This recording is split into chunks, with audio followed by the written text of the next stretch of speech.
Fala, meus amigos, estamos começando aqui mais um vídeo do canal e hoje a gente vai falar sobre um certo assunto ligado à educação nos Estados Unidos, tá? É uma pesquisa que saiu aqui na página O Mundo e Capitais do Instagram, divulgou que os estadunidenses, né, a galera que mora nos Estados Unidos, foi feita uma pesquisa lá com milhares de pessoas e menos de 25% dos entrevistados sabiam onde fica o Irã. Certo? Negócio assim bizarro, e isso a gente vai discutir hoje aqui porque, né, dentre outras bizarrices muito piores aqui que eu vou, né, descrever dessa mesma pesquisa. Isso é interessante pensar porque existe uma grande idolatria de uma certa parte da direita brasileira pelos Estados Unidos, né? Então é interessante, né, colocar essas questões aqui, discutir as diferenças aí, discutir também, né, enfim, esse protagonismo mundial dos Estados Unidos, que muitas vezes é sobrevalorizado por muita gente, tá? Quer dizer, existem várias questões ali que têm que ser repensadas, e essa é uma delas, e eu vou trazer também algumas ponderações do Carl Sagan, porque isso me lembrou também algumas coisas que ele fala nos dois livros dele que eu tenho aqui, O Mundo Assombrado pelos Demônios e o Bilhões e Bilhões, sobre esse mesmo assunto, tá? E essas ponderações que ele fez nos livros são de mais de 30 anos aí, né, atrás. Então, quer dizer, significa que parece que não mudou muito a realidade lá nesse sentido aí, tá? O Michael Moore já fez também vários documentários, né, nos quais ele pondera parte dessa questão também, esse déficit educacional, esse déficit cognitivo mesmo de muita gente lá, uma certa alienação violenta. Eles são meio que autocentrados, né, porque são a grande potência do mundo e tudo mais, e aí acabam meio que ignorando o resto, e isso, na verdade, reflete um pouco também o tal do modo americano de ser, né, o estadunidense, enfim, em certa medida, tá? E explica também o exagero deles no belicismo, tá? Enfim. Então a gente vai falar um pouco sobre isso aqui no vídeo de hoje, tá? E algumas coisas sobre cinema também, que tem um pouco a ver com isso também, com essa mesma questão, tá? Antes eu deixo para vocês aqui mais uma vez a dica do meu novo livro de poemas, Do Outro Lado de Cá, tá? Quem quiser entrar em contato aí pelo Zap, conseguiu furar esse bloqueio absurdo que eu sigo vivendo aqui, a gente conversa aí sobre o livro, tá? Enfim, e aí quem quiser adquirir é só falar, beleza? Então, pessoal, vamos lá. A pesquisa foi feita, tá, nos Estados Unidos, está aqui, né? Em uma pesquisa, os estadunidenses foram convidados a localizar o Irã no mapa, tá? E eu vou deixar o link para vocês da página O Mundo e Capitais lá no Instagram. E aí o resultado que, né, vocês podem ver aqui, né? Não sei se vocês conseguem ver aí direito aqui o mapa, né? Porque tá meio... Mas enfim, eu deixo o link para vocês. Agora tem o mapa mundi, e aí os transeuntes lá, as pessoas que estavam passando e tal, foram paradas para fazer a pesquisa, e a pergunta era essa: onde fica o Irã aqui no mapa, né? E só 23% das pessoas acertou onde fica o Irã no mapa. Teve gente aqui colocando o Irã dentro dos Estados Unidos. Olha isso, né? Gente colocando o Irã na Groenlândia, o Irã na Austrália, né? Teve gente que colocou o Irã no Oceano Atlântico. É um negócio assim inacreditável, né? E bom, enfim, gente que colocou o Irã lá na África do Sul, no Alasca. É um negócio assim inacreditável, mas está aqui na pesquisa, o que eles dizem aqui na pesquisa. Bom, enfim, aí o texto é o seguinte, tá? Vamos lá. Os Estados Unidos podem até ser uma superpotência em vários segmentos, mas em uma coisa a internet internacional parece concordar: eles sabem pouco sobre geografia, porque essa página é sobre geografia, tá? E aí continua, né? Basta uma breve pesquisa no YouTube e você verá norte-americanos chamando a Europa de país, dizendo que a Rússia fica na África, ou qualquer tipo de absurdo que você possa imaginar. Em 2010, inclusive, a Avaliação Nacional do Progresso Educacional dos Estados Unidos revelou que menos de 1/3 dos estudantes norte-americanos são de fato proficientes em geografia. 1/3, quer dizer, 33% ali, né? Menos de 1/3, né? Isso sugere que existe uma falta de ênfase na alfabetização geográfica nos currículos escolares e outros problemas estruturais. Esses outros problemas estruturais, alguns a gente vai ponderar aqui, tá? Porque o Carl Sagan toca nesse assunto também, certo? E parece que não mudou nada, né? Pelo contrário, parece que piorou, tá? E aí continua, né? O texto finaliza aqui, o último parágrafo está aqui. Embora a tecnologia pareça ser o primeiro inimigo a ser culpado pelas falhas nos processos de aprendizagem dos estudantes, os primeiros dados falam o contrário. Segundo o National Geographic, jovens adultos que usaram a internet para se informar sobre notícias globais se saíram melhor do que os outros estudantes nas questões geográficas. Tá? Muita gente coloca a culpa na internet, né, dizendo que a internet está aí estupidificando as pessoas, mas existe algo maior, a gente já falou sobre isso aqui também, inclusive quando ponderou aqui o trabalho do Byung-Chul Han, quer dizer, existe uma lógica aí mais ampla no mundo que está meio que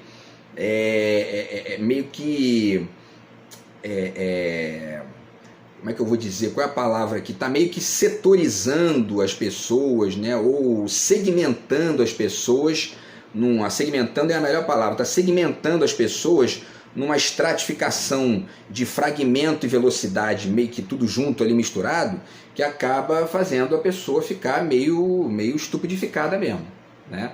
Porque você não consegue encadear mais, quer dizer, para um cara que mora nos Estados Unidos, saber onde fica o Irã, ele tem que fazer uma certa extensãozinha ali, entender onde fica a Ásia, entender onde fica, né, o Oriente Médio, e aí a distância, né, se você vive nessa lógica aí de videozinho do TikTok todo dia, o tempo todo, isso não vai chegar na tua cabeça, que dirá entender um contexto geopolítico mais amplo, né, que é uma coisa muito mais complexa do que isso aqui. Isso aqui é uma coisa banal, né? Gente dizendo que a Europa é um país, que a Rússia fica na África, né? Bom, e aí o Carl Sagan está aqui, né, ó, O Mundo Assombrado pelos Demônios, um dos livros mais importantes da minha vida aí, tá? Um livro que eu guardo com todo carinho aqui, volta e meia eu releio aqui para poder fazer vídeos e tal. E ele fala aqui em vários trechos sobre essa questão da educação nos Estados Unidos, tá? Vamos ver aqui o que ele diz. Ó, aqui na página 313, ele diz o seguinte aqui, deixa eu tirar aqui o marcador. Ele diz o seguinte aqui, ó, é oficial, diz a manchete de um jornal, nós somos péssimos em ciência. Esse livro aqui, só para vocês terem uma noção, ele é do ano de, vamos ver aqui, ó, ele é do ano de 1995, tá? Então tem basicamente 30 anos aí, né? Então ele diz, é oficial, diz a manchete de um jornal, nós somos péssimos em ciência. Em testes feitos com adolescentes comuns de 17 anos em muitas regiões do mundo, os Estados Unidos ficaram em último lugar em álgebra. Em testes idênticos, as crianças norte-americanas conseguiram a média de acerto de 43% e seus colegas japoneses 78%. Pelo meu sistema de avaliação, 78 é bastante bom, corresponde a um C+, né? Ou talvez até um B-, 43 é um F, nessa escala de A, B, C, D e tal, né? Num teste de química, apenas os estudantes de 2 das 13 nações participantes se saíram pior, né, do que os norte-americanos, estadunidenses, né? Quer dizer, foram o antepenúltimo ali, né? Grã-Bretanha, Singapura e Hong Kong tiveram resultados tão bons que quase ficaram fora da escala. E 25% dos canadenses de 18 anos sabiam tanta química quanto 1% de norte-americanos seletos do último ano secundário. Tá? As melhores dentre as 20 classes de quinta série em Minneapolis foram ultrapassadas por todas as 20 classes de Sendai, do Japão, e por 19 das 20 classes em Taipei, Taiwan. Quer dizer, as melhores escolas dos Estados Unidos estavam abaixo das 20 japonesas, de 19 das 20 de Taiwan, né? Enfim, e aí ele continua aqui com outros dados, e aqui na outra página tem uma, né, é mais bizarro ainda, olha só o que ele diz, na página 314, né? Dos adultos norte-americanos, 63% não sabem que o último dinossauro morreu antes que o primeiro ser humano aparecesse. 2/3 dos adultos não sabem isso, né? Quer dizer, acham que os dinossauros viveram junto com os seres humanos, né? Porque eles estão assistindo lá o Parque dos Dinossauros, acham que era assim naquela época. 75% não sabem que os antibióticos matam as bactérias, mas não matam os vírus. 57% não, olha só isso, 57% dos adultos norte-americanos, mais da metade dos adultos norte-americanos não sabem que os elétrons são menores que os átomos. É um negócio inacreditável isso, né?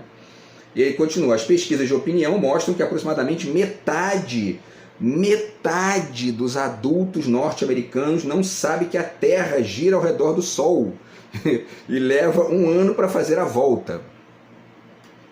Nas minhas classes de graduação, ele finaliza aqui, né, na Universidade Cornell, sou capaz de encontrar estudantes inteligentes que não sabem que as estrelas se levantam e se põem à noite, nem tampouco que o Sol é uma estrela.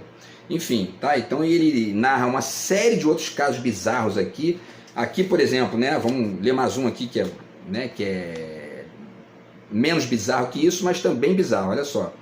Ele escrevia para uma revista chamada Parade, né, que era uma revista de ciência e tal, e a revista tinha uma seção de cartas, né, que os leitores podiam mandar cartas para os cronistas, e ele era um dos cronistas da revista, só que está na 329.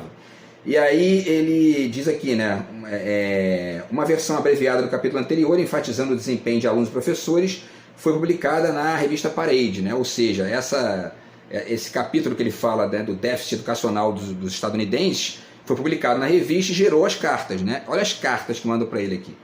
Aí vamos lá, né? Talvez seja bom...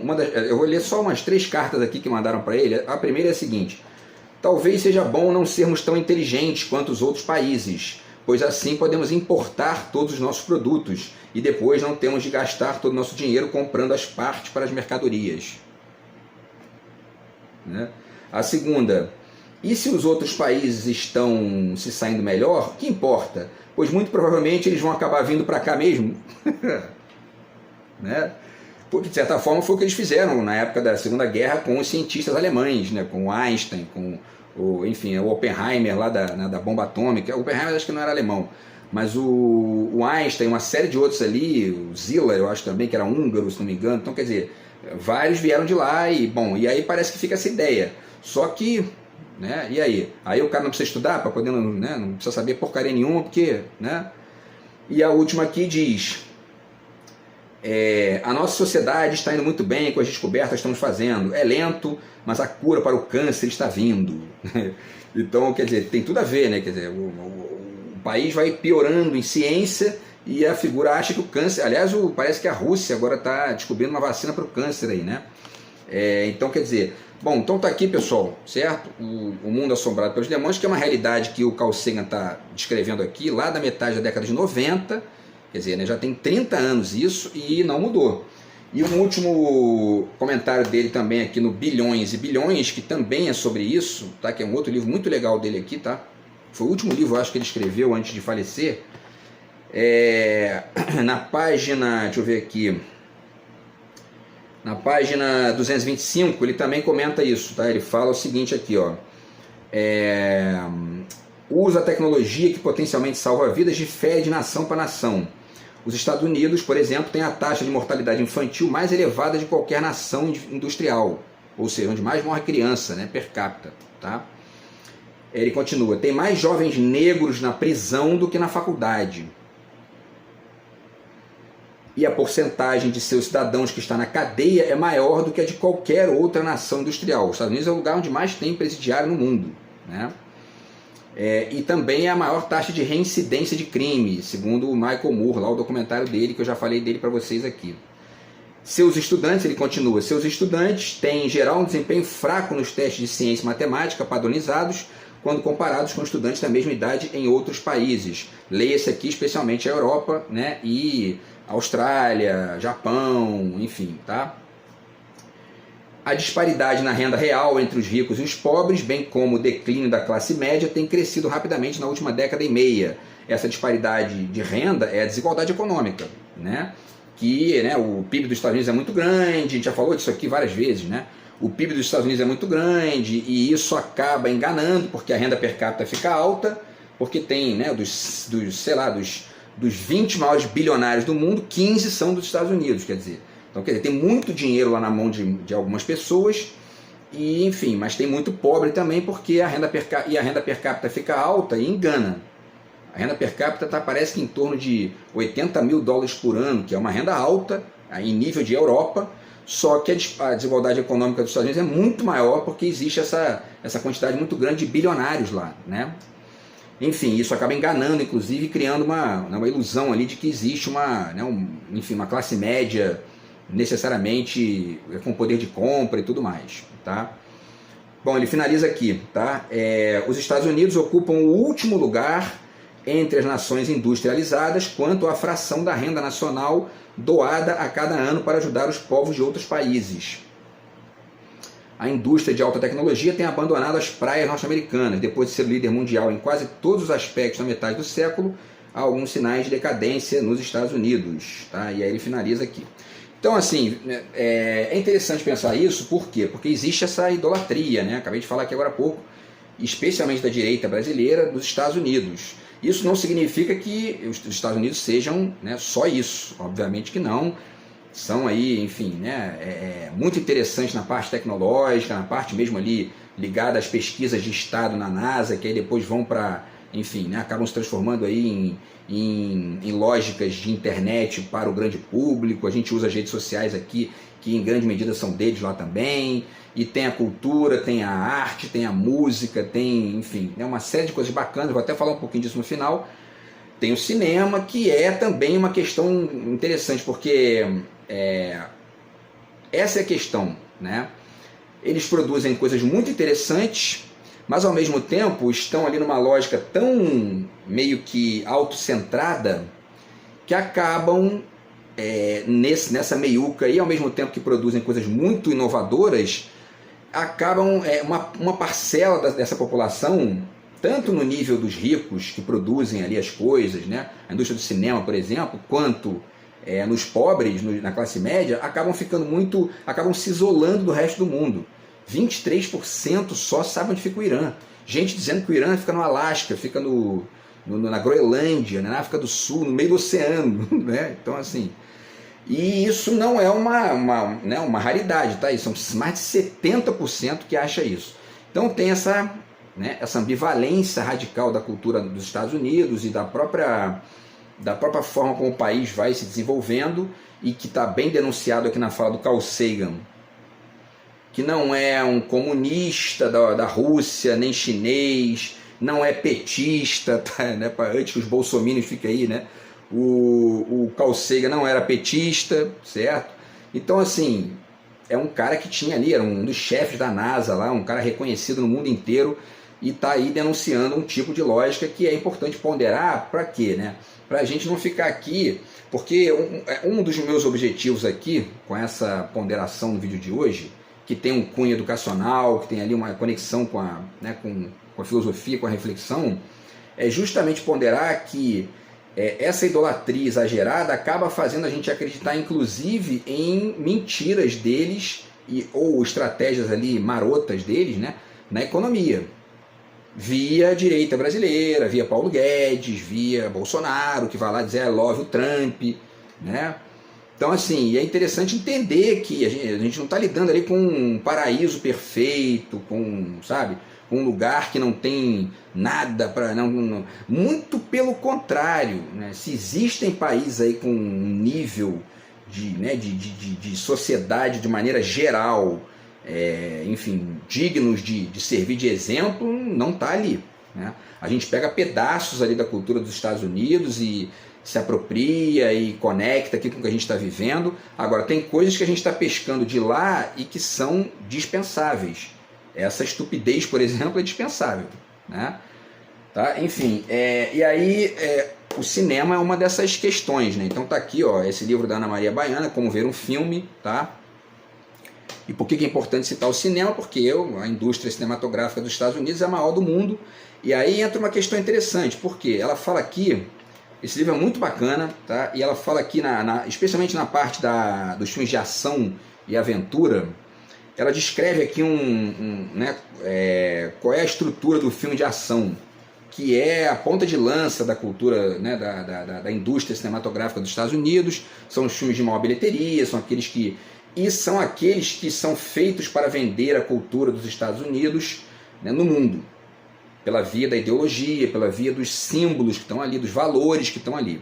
E aí ela diz o seguinte aqui, ó: o filme de ação-aventura, na página 191, o filme de ação-aventura é sobre o herói, e sua capacidade de superar obstáculos formidáveis trazidos por acontecimentos externos e alheios à sua vontade. Idealmente, o filme de ação-aventura deve falar ao nosso herói interior, despertando nossos recursos pessoais de coragem, resistência, abnegação e engenho.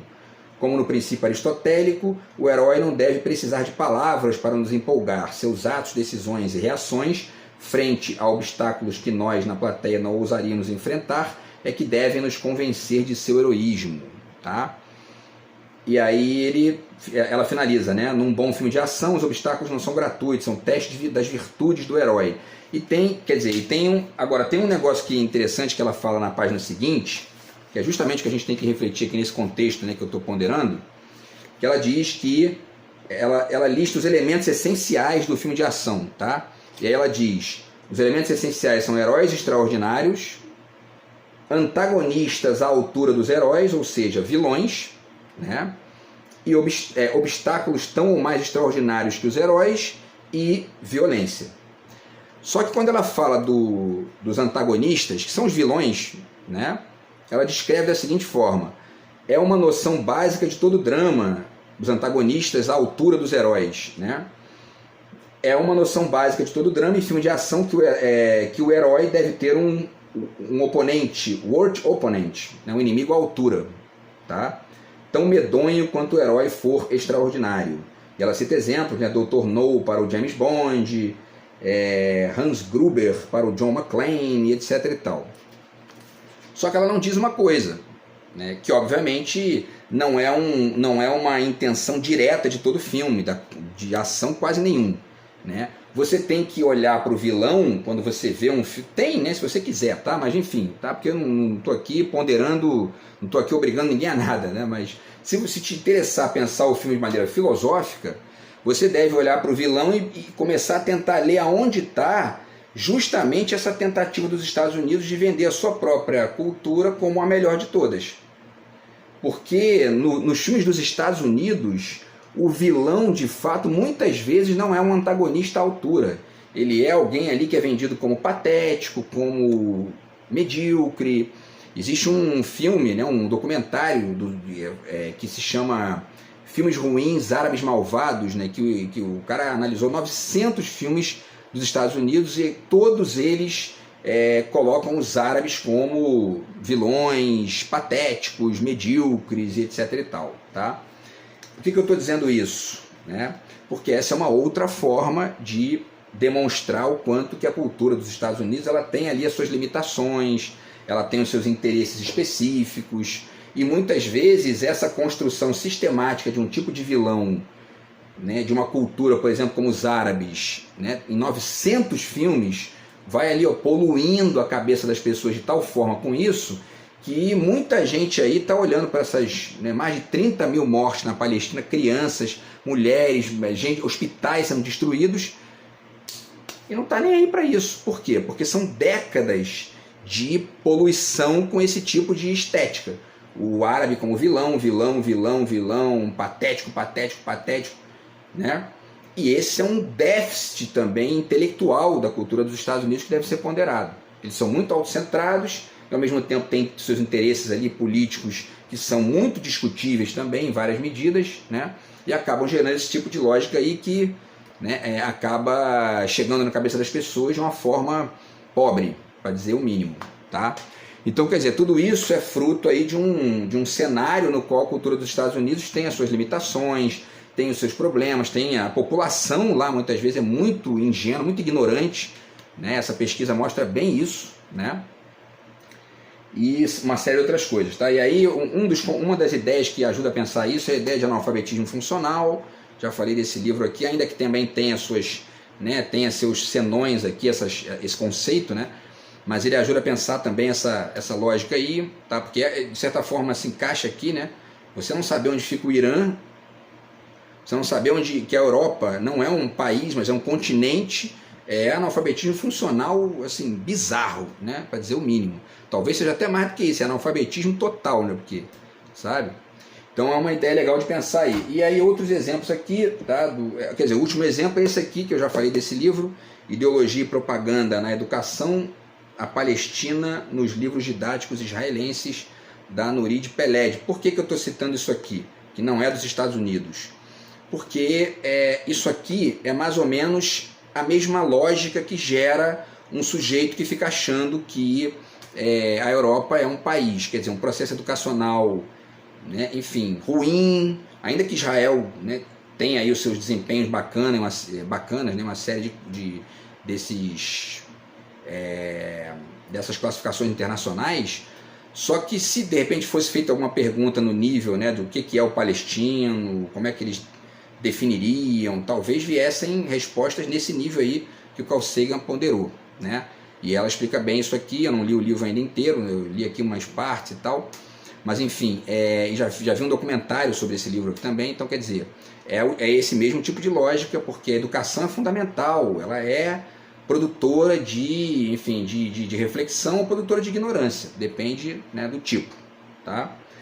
E aí, para finalizar, pessoal, deixo apenas aqui 3 dicas para vocês de livros bacanas que falam sobre riquezas, tá, da cultura dos Estados Unidos, para não achar que eu estou aqui falando só mal, né? Beleza? Então tem 2 livros aqui da contracultura, que é esse aqui do Hakim Bey, Caos, Terrorismo Poético e Outros Crimes Exemplares. A contracultura dos Estados Unidos é um manancial de riquezas ali, né, inesgotáveis, tem muita coisa legal, tá? Então tá aqui esse livro do Hakim Bey. E esse livro aqui também, que eu li há alguns meses, há uns 2 ou 3 meses, que é o Poesia como Arte Insurgente, do Lawrence Ferlinghetti, que também tem a ver com a contracultura lá, e muito interessante também, é uma riqueza deles lá, tá? E para finalizar, deixo para vocês a dica aqui do livro do Caetano Veloso, que eu também já falei dele várias vezes aqui, e o Caetano fala várias vezes aqui da cultura dos Estados Unidos, naquilo que ela tem de riqueza, né? Também faz algumas críticas interessantes aqui, mas ele fala da parte, por exemplo, da música pop, do rock, né, do cinema, e fala aqui, por exemplo, na página... onde está aqui na página 30, ele fala do Andy Warhol, né, da Marilyn Monroe, fala do... que mais aqui? Do Elvis Presley também, certo? E da cultura pop dos Estados Unidos, que é a riqueza deles lá, que é uma das riquezas, né? E que está bem descrita aqui por ele, tá? Então, enfim... Esse foi o vídeo de hoje aí, tá, pessoal? Para refletir essa pesquisa bizarra aqui, né? Que é um negócio inacreditável. 23% dos estadunidenses sabem onde fica o Irã. O resto não sabe, tem uns que acham que fica até no meio do oceano. Um negócio inacreditável. Beleza, pessoal? Então é isso, a gente volta aí no próximo vídeo do canal, tá bom? Um grande abraço aí, tamo junto. Fui.